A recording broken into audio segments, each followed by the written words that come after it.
कल तो यार इसी हेलीपैड पे आते आते हवा ख़राब हो गई थी बहुत ज़्यादा।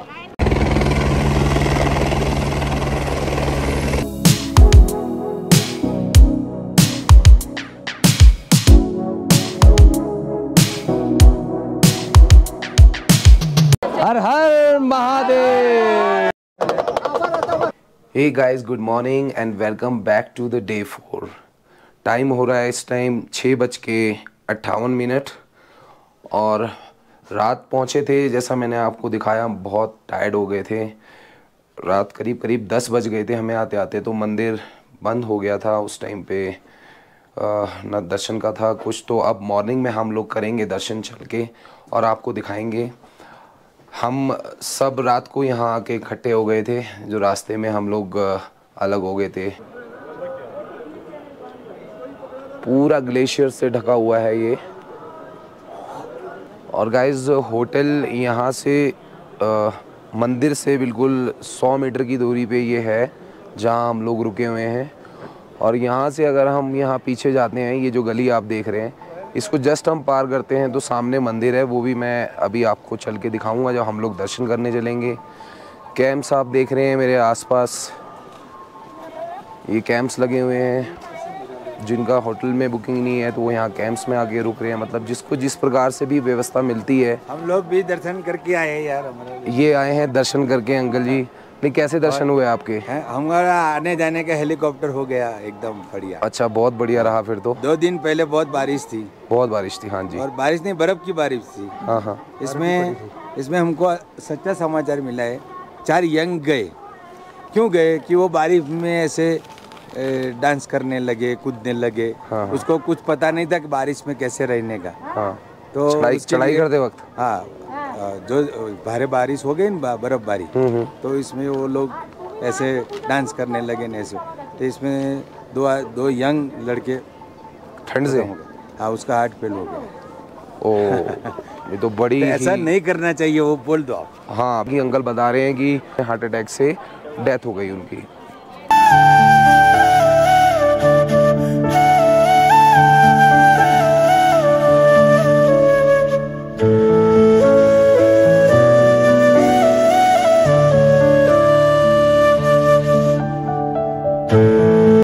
तो गाइस, अभी हम लगे हुए हैं लाइन में और आप मेरे पीछे देखेंगे, ये है यहाँ का हाट बाज़ार।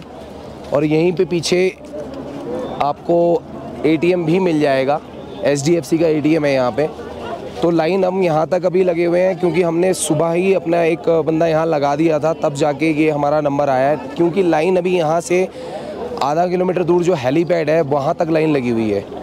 तो ये सब चीज़ें कि सुबह लाइन अर्ली मॉर्निंग आप लग जाएंगे तो ही आपका नंबर आएगा। अगर आप लेट होते हैं तो 2-3 घंटे की वेटिंग है लाइन के अंदर।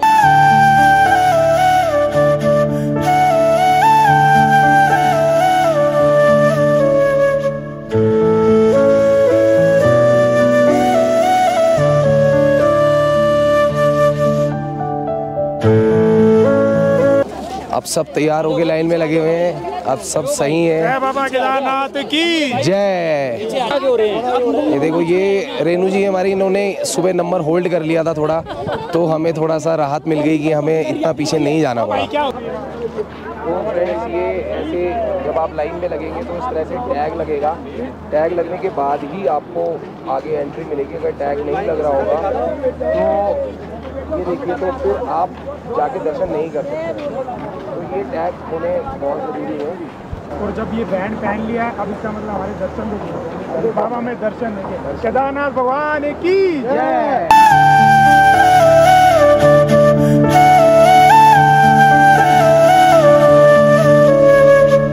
तो गीता भी मतलब इतना टफ ट्रैक था, मुझे लग रहा था कि थोड़ा मुश्किल होगी, लेकिन भोले बाबा की कृपा है, बहुत अच्छे से। बिल्कुल भाई, बिल्कुल। मैंने खुद उम्मीद नहीं की थी कि मैं चल के यहाँ पर आ जाऊँगी, बट केदारनाथ बाबा की जय, ले आए मुझे। और शिवानी, कल आपने देखा होगा कि ऑनलाइन घोड़ा बुक करवा रही थी, कितनी बुरी हालत हो गई थी। समझ में नहीं आ रहा है कि क्या बोल रही है, क्या बोलना है। ऐसे तो इतनी थकी थी, इतना टायर्ड हो गई थी, लेकिन लड़की पैदल चल के ऊपर तक आई है। और बाबा बहुत दर्द हो रहे हैं और सही।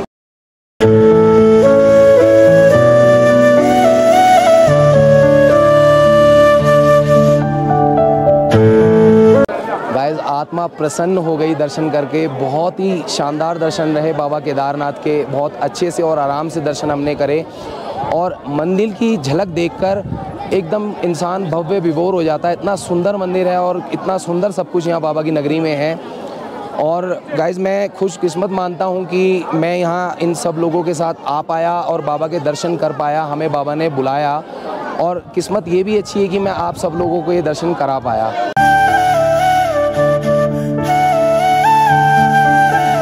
गाइज़ ये है भीमशिला पर्वत। तो इस शिला का अपने आप में एक बहुत बड़ा महत्व है, भक्तों की आस्था का केंद्र है ये शिला। 2013 में जब बाढ़ आई थी, जो चोरावाली ग्लेशियर ऊपर से फटा था और बहुत ही भयानक मंजर था, उस टाइम पे यहाँ सब कुछ नष्ट हो गया था, जितने होटल्स और सब चीज़ें हैं। लेकिन मंदिर वहीं का वहीं खड़ा रहा था बाबा भोलेनाथ का। उसकी एक बड़ी वजह इस शिला को भी बोला जाता है। ये शिला जो आप मेरे पीछे देख रहे हैं, ये शिला अपने आप आई और मंदिर के पीछे आके लग गई, खड़ी हो गई और इसने पानी को 2 सिरों में अलग अलग कर दिया, क्योंकि मंदिर को टच भी नहीं कर पाया। तो यही बाबा भोलेनाथ का चमत्कार है। तो इसीलिए बाबा केदारनाथ की ये महिमा अलग ही है।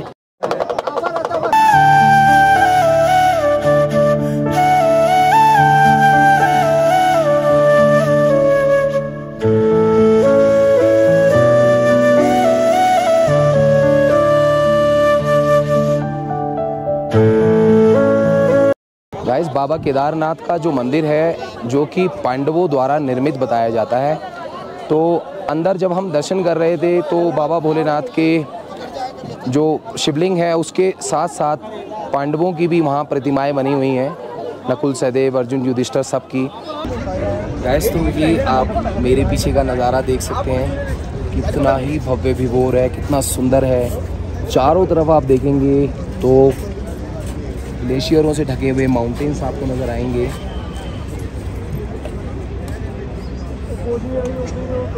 तो इस तरफ देखिए आप पहाड़ कितने सुंदर, और बीच में अगर हम घूम के आते हैं तो बाबा केदारनाथ का मंदिर। तो यही महिमा है बाबा भोलेनाथ की कि जहाँ वो विराजमान है वहाँ उस जगह का एक अलग ही अनुभूति, एक अलग ही वहाँ की फीलिंग है, जो एक्सप्रेस करना मुश्किल है कि यहाँ की इतनी खुशी हो रही है, मैं बता नहीं सकता आपको। बस यही कहना चाहूँगा कि एक बार आप लोग भी बाबा के दर्शन करने ज़रूर आइए। आप चाहे जैसे भी आइए, घोड़े से, चौपर से, पालकी से, पैदल, लेकिन एक बार ज़रूर आप आइए और बाबा के दरबार में हाज़िरी लगाइए। आपको बहुत ही ज़्यादा अच्छा लगेगा। और ज्योतिर्लिंग अपने आप में बहुत महत्वपूर्ण तो है ही बाबा केदारनाथ, और बहुत ही सुंदर है सब कुछ। और गाइज़ ये जहाँ हम रुके थे उसके बिल्कुल बाहर से ये ऊपर भैरव मंदिर का नज़ारा दिखता है, जैसा मैं आपको यहाँ दिखा रहा हूँ।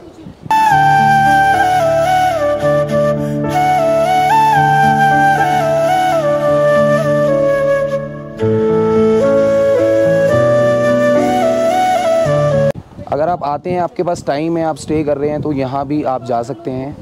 तो कुछ करीब 2-2.5 घंटे का आना जाना है यहाँ पे, और भैरव मंदिर के दर्शन भी आप करके आ सकते हैं। तो हम तो फ़िलहाल नहीं गए भैरव मंदिर दर्शन करने, क्योंकि हमें आज निकलना है वापस। तो हमने भैरव मंदिर को आपको यहीं से ये दिखा दिया, तो यहीं से हमने प्रणाम कर लिया भैरव बाबा को भी। तो गाइज़ मैं आपको घोड़ों के बारे में यहाँ बता दूँ कि जो घोड़े आपको अगर लेने हैं यात्रा करने के लिए, तो 2740 रुपये की पर्ची कटेगी काउंटर से, जो आप वहाँ से पर्ची कटा के घोड़ा ले सकते हैं। अब गाइज़ मैं इसमें आपको एक छोटा सा सेशन देना चाहूँगा कि अगर आप यहाँ आते हैं यात्रा करने और आप चाहते हैं कि आप घोड़े पे यात्रा करें, तो आप ये कोशिश करें कि आप नीचे से ही घोड़ा कर लें। क्योंकि अगर आप आधे रास्ते आ गए या आपने थोड़ा कर लिया यात्रा को और उसके बाद अगर आपको घोड़े की ज़रूरत पड़ी, तो वहाँ पे घोड़े की अवेलेबिलिटी एक तो कम है। दूसरी चीज़ ये है कि घोड़ा ना मिलने से, कम होने से रेट भी इनके अपने मनमाने हैं। नीचे जो पर्ची कट रही है उसके बाद ये 4000 भी बोल सकते हैं, 5 भी बोल सकते हैं, तो उसका कुछ नहीं पता है। तो ये सब चीज़ें आप ध्यान में रख के आइएगा। और पालकी का जो मैंने आपको दिखाया रास्ते में, पालकी का वेट के अनुसार इन्होंने रेट तय कर रखा है, जो कि 4-5 हज़ार से स्टार्ट होके किसी कम वेट वाले इंसान का और 9-10 हज़ार तक भी जाता है। और दूसरी चीज़ चॉपर के लिए मैं आपको बताऊं कि चॉपर से अगर आप आना चाहें तो हेलीपैड बिल्कुल पास में 500 मीटर ही है, और यहाँ पे आपको 4700 रुपये में आना जाना रहता है। और दर्शन का टाइम जो है वो थोड़ा लिमिटेड मिलता है उसमें, कि आप आ रहे हैं तो आपको वो सेम डे वापस लेके जा रहा है चॉपर, तो आपको टाइम थोड़ा उसमें कम मिलेगा।